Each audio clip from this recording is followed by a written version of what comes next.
Hello everyone, and welcome back to Guth, Reading Irish Myths and Legends, a podcast where we read out-of-copyright academic translations of medieval Irish tales, with myself, Dr. Emmett Taylor. This week we'll be reading Aisling Óenguso, The Dream of Óengus, which is an exciting tale which connects characters traditionally found in two different areas of the medieval literature: the mythological cycle, the stories of the Tuatha De Danann and other elder peoples of Ireland, and the Ulster cycle, the stories broadly concerned with Ireland immediately before, during, and after the life of Cuchulainn. It is supposedly one of the Remscéla, or pre-tales, or in a more modern vernacular, prequels of Táin Bó Cúailnge, that great central piece of the Ulster cycle, but it is quite unclear how its contents supposedly relate to the Táin, as it survives to us. The tale is dated to the 8th century based on linguistic analysis, and is a good example of the language referred to as Old Irish. It is found in 4 manuscripts. The copy found in British Library manuscript Egerton 1782 is the eldest of these, with the others, National Library of Ireland manuscript G 138, Trinity College Dublin manuscript 1287, and National Library of Ireland manuscript G 450, being copies of Egerton 1782, and are written at a later date. Today, we will not be reading an out-of-copyright translation, but with the kind permission of Dr. Kevin Murray from University College Cork, we will be reading his translation, available for free online from Irish Sagas Online. If, by chance, you are interested in reading an even more recent translation with extremely detailed notes, consider the translation available in Christina Cleary's 2018 PhD thesis, titled An Investigation of the Remscéla Tána Bó Cúailnge and an edition and translation of Aisling Óenguso with Textual Notes. You can find this online for free through Trinity College Dublin's research archive. Now, let us begin. Another night, Óengus was asleep. While he was in bed, he saw something, a girl coming towards him, the most beautiful that was in Ireland. Óengus went to take her hand, to take her to him in his compartment. He saw something. She vanished from him suddenly. He did not know where she had gone from him. He was there until the following day. His mind was troubled. The form he had seen without addressing was making him sick. Food did not go into his mouth. He remained there until night again. He saw a tympan in her hand, the sweetest that was. She played music for him. She slept with him. He was there until the next morning. He was not able to eat, moreover, the next morning. For a full year she was visiting him in that manner, so that he wasted away. He did not speak to anyone. He continued to decay then, and nobody knew what was the matter with him. The physicians of Ireland were gathered. They did not know what was the matter with him at last. Word was sent to Finnegan, Conchobar's physician. He came to him. He used to know in the face of the person the disease that he used to have, and he used to recognize from the smoke outside the house the number that used to be sick there. He spoke to him aside. "Truly, your affairs are not lucky," said Finnegan. "You have loved one who is absent." "You have judged my disease upon me," said Óengus. "You have fallen into hardship, and you have not dared to say it to anyone," said Finnegan. "True for you," said Óengus. "A beautiful shaped girl has come to me, the most beautiful in Ireland, with a distinguished appearance, a tympan in her hand, and she used to play it to me every night." "That does not matter," said Finnegan, "and let someone be sent from you to the Bowen, your mother, so that she might come speak with you." Someone went to her. Bowen came then. "I am engaged in healing this man," said Finnegan. "A serious illness has come upon him." They relate his story to the Bowen. "Let his mother take care of him," said Finnegan. "A serious illness has come upon him. Let someone go from you throughout all of Ireland to see if a girl of such appearance as your son saw might be found." She did that until the end of the year. Nobody was found that was similar to her. It was after that that Finnegan was called to them again. "A remedy was not found in that," said Bowen.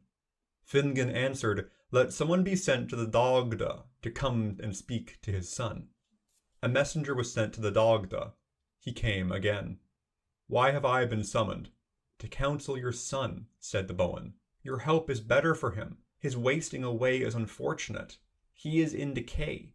He has loved one who is absent, and help has not been found for him. What profit in speaking to me? Said the Dagda. My knowledge is not greater than yours. Greater indeed, said Finnegan. You are the king of the Sheath of Ireland, and let someone go to Bothov, the king of the Sheath of Munster. He is famous throughout Ireland for his knowledge. Someone went to him. He welcomed them. Welcome to ye, said Bothov, O people of the Dagda. It is for this that we have come. Have ye tidings, said Bothov. We have. Óengus, son of the Dagda, is in decay for 2 years. What ails him? Asked Bothov. He has seen a girl in his sleep. We do not know where in Ireland the girl is he has loved and has seen. You are commanded by the Dagda to seek throughout Ireland until you find a girl of this form and shape. It will be searched, said Bothov, and let me have a year's respite, so I can find knowledge of the story. He came at the end of a year to Bothov's house in Sheath All Fevan. I made a circle of Ireland until I found the girl at Loch Bell Dragon at Clotta Cliach, said Bothov. Messengers were sent by them to the Dagda. They were welcomed. Have you tidings? Asked the Dagda. Good tidings. The girl of this appearance you have spoken of has been found. You have been summoned by Bothov. Let Óengus come with us to him, to see if he might recognize the girl so that he might see her. Óengus was taken in a chariot until he was at Sheath All Fevan. A great feast was ready for them with the king. He was made welcome. They were 3 days and 3 nights at the feast. Come away now, said Bothov, to see if you might recognize the girl, so that you might see her. Although you may recognize her, I haven't the power to give her to you, save only that you may see her. They came until they were at Loch Bell Dragon. They saw 150 young girls. They saw the girl among them. The other girls only reached her shoulder. A silver chain between each 2 girls, a silver necklace round her own neck, and a gold chain of burnished gold with her. It is then that Bothov spoke. Do you recognize the girl over there? I know her indeed, said Óengus. I can do no more for you, said Bothov. That is no matter, said Óengus. Indeed, she is the girl I saw. I will not be able to take her now. Who is that girl, Bothov? Asked Óengus. That I know indeed, said Bothov. Caer Ivorbeth, daughter of Ethel Anvwall, from Sheath Uovan, in the territory of Connacht. Óengus and his people departed then to their territory. Bothov went with him to speak to the Dagda and the Bowen at Newgrange. They related the tidings to them, and she told them how she was, in shape and appearance as they had seen. They related her name and her father's name and her grandfather's name. We regret, said the Dagda, that we are not able to do anything. I will tell you that which would be good for you to do, O Dagda, said Bothov. Go to Allel and Medov, because the girl is with them in their province.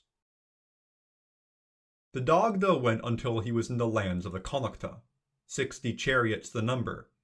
They were welcomed by the king and the queen. They were a full week feasting then and drinking. Why did you come to us? Said the king. You have a girl in your territory, said the Dagda, and my son has loved her, and he has become sick. I have come to you to see if you will give her to the boy. Whom? Said Allel.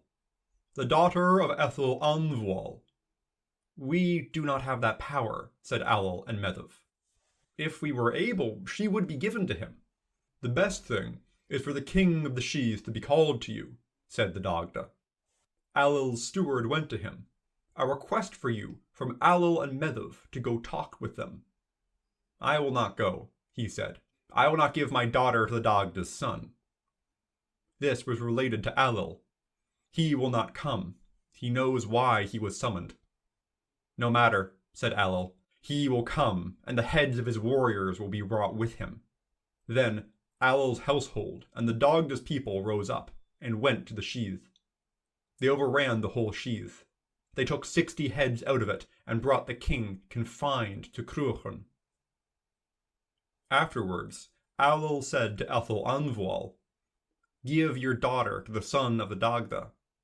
"I cannot," he said. "Her power is greater than mine." "What great power does she have?" asked Ailill. "Not difficult. She spends a year in the shape of a bird, then a year in the shape of a person." "What year will she be in the shape of a bird?" asked Ailill. "It is not for me to betray her," said her father. "Your head so," said Ailill, "unless you tell us."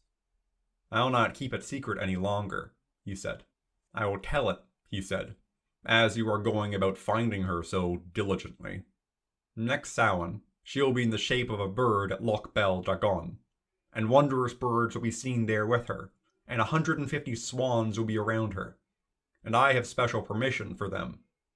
"That does not matter to me, then," said the Dagda, "for since you know her nature, you may bring her." An alliance was made between them then, that is to say, between Ailill and Ethel and the Dagda, and Ethel was released. The Dagda bade farewell to them. The Dagda came to his house and related his news to his son. "Go at the forthcoming feast of Samhain to Loch Bel Dragon, so that you may call her to you from the lake." The Mac Och went until he was at Loch Bel Dragon. He saw 150 white birds on the lake, with silver chains and golden curls around their heads. Óengus was in human form on the lake shore. He summoned the girl to him. "Come and speak to me, O Caer." "Who calls me?" said Caer. "Óengus calls to you. I shall go if you guarantee to me on your honor that I may come back to the lake again." "I accept your request," he said. She went to him. He put 2 arms upon her. They slept in the shape of 2 swans and made a circuit of the lake 3 times, so that there was no loss of honor for him. They set off in the shape of 2 white birds until they were at Newgrange, and they sang in harmony together, so that it put people to sleep for 3 days and 3 nights. The girl remained with him after that. It is on account of that there was an alliance between the Mac Och and Ailill and Medb. It is on account of that Óengus and his Tríocha Céad went with Ailill and Medb to the Cattle Raid in Cooley, so that of the Dream of Óengus, the son of the Dagda, is the name of that tale in the Cattle Raid of Cooley. Now, let us put the reading aside and discuss that curious conclusion of our tale in some detail. For those of you who are not familiar with the story Táin Bó Cúailnge, it is regarded as the core tale of the Ulster cycle, the stories associated with the hero Cuchulainn. In it, Queen Medb of Connacht desires a bull owned by one of the people of Ulster, but after negotiations to rent his bull break down, Medb orchestrates an invasion of Ulster, drawing together the disparate and divided kings of the rest of Ireland and a sizable portion of exiled Ulster heroes into a single, more or less cohesive host, and intend to take the bull by force. During this, a generational curse strikes the Ulstermen, and therefore all of the adult warriors are left indisposed. Cuchulainn, for a range of several possible reasons, is immune to this, and alongside his loyal charioteer Loich, fights to defend his uncle's kingdom, and his own subset of that territory from this invasion. Several stories, including Aisling Óenguso, are identified as Remscéla, pre-tales, or, as said previously in modern vernacular, prequels of Táin Bó Cúailnge. There are 2 explicit lists of these stories, with Aisling Óenguso appearing in both by different names, and appears in a pseudo-third list, a collection of 12 tales that precedes the version of Táin Bó Cúailnge in the British Library manuscript Egerton 1782 version. So, clearly, medieval authors believed that Aisling Óenguso should be considered a Remscéla. However, scholars are divided on this. The tale tells us that Óengus appears with a band of warriors to assist Ailill and Medb during the invasion, but for those of you who have read the Táin, you may find this curious. There is no surviving version of the Táin where this happens, even in the Egerton 1782 version, which has Aisling Óenguso earlier in the manuscript. So, what should we think of this? Well, In an excellent paper titled Aisling Óenguso, a Remscéla Reconsidered by Hugh Fogarty, found in Narrative in Celtic Tradition, Essays in Honour of Edgar M. Slotkin from 2011, he delves into this. Here, Fogarty notes the range of opinions that different scholars have had on this topic.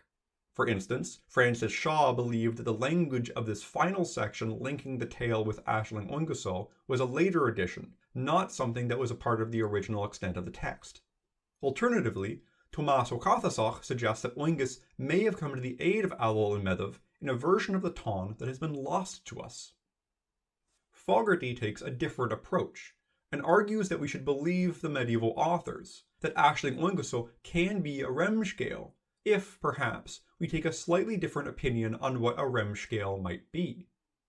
While previously I suggested prequel as a way to understand this term, Fogarty suggests rather than taking Aisling Óenguso as a story which discusses events that precede the Táin and are directly related to it relevant for its plot, we can perhaps understand it as a story that introduces important ideas and concepts relevant for the Táin. Fogarty draws attention to the use of the word cardes, with senses such as friendship, cohabitation, alliance, and pact, and for those of you familiar with modern Irish, related to the word cara, friend. He argues that our tale is concerned with the establishment of an alliance, who that alliance is with, and how that alliance is used, which ultimately mirrors an alliance from the Táin. Shaw points out that this word is used 3 times in our tale.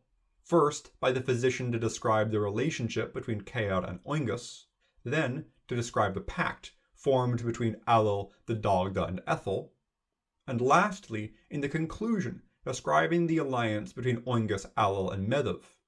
Each of these are part of a chain of events. The love between Óengus and Caer leads to the trifold alliance of Ailill, the Dagda, and Echel, and ultimately concludes with Óengus's alliance with the Connacht royalty. These alliances can then be compared to the events of the Táin. In the Táin, there is an alliance of the kingdoms of Connacht, Munster, Meath, and Leinster, though Leinster is somewhat distant, as the band of warriors from that kingdom are disliked by Medb, who wishes to have them destroyed. Fogarty argues that, by excluding Leinster, this tale is ultimately concerned with a similar alliance.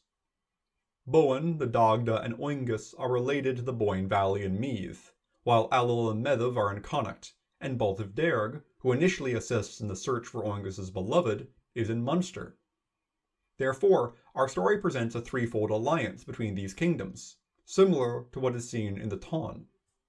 Unlike the Táin, our story also gives a large amount of attention to Ailill, and presents him as an aggressive leader, quick to war. When Ethel refuses to help, Ailill immediately escalates to war, sacking the otherworldly home of Ethel alongside the forces of the Dagda, to retrieve a prize, similarly to how Medb raises Ulster to retrieve the bull in the Táin. Further, Fogarty notes that Ailill's snap to violence and warfare is a sign of a poor king from the perspective of medieval Ireland, which is compounded by his sack of Ethel's sheath, otherworldly hall, something which is stressed as an exceptionally unwise decision for kings in other tales, such as Cathmag Mucrova and Tocvarc Édin. As such, perhaps Ailill's reflexive violence against a normally prohibited target may prepare a reader for the reflexive violence of Queen Medb in the Táin, and therefore the tale can be considered a Remscéla based on this, as a tale preparing the reader with key ideas regarding alliances between provinces and poor leadership. But that is it for us today here at Guth. If you have any questions or suggestions for Guth, please contact me at irishlegendspodcast@gmail.com. Until next time.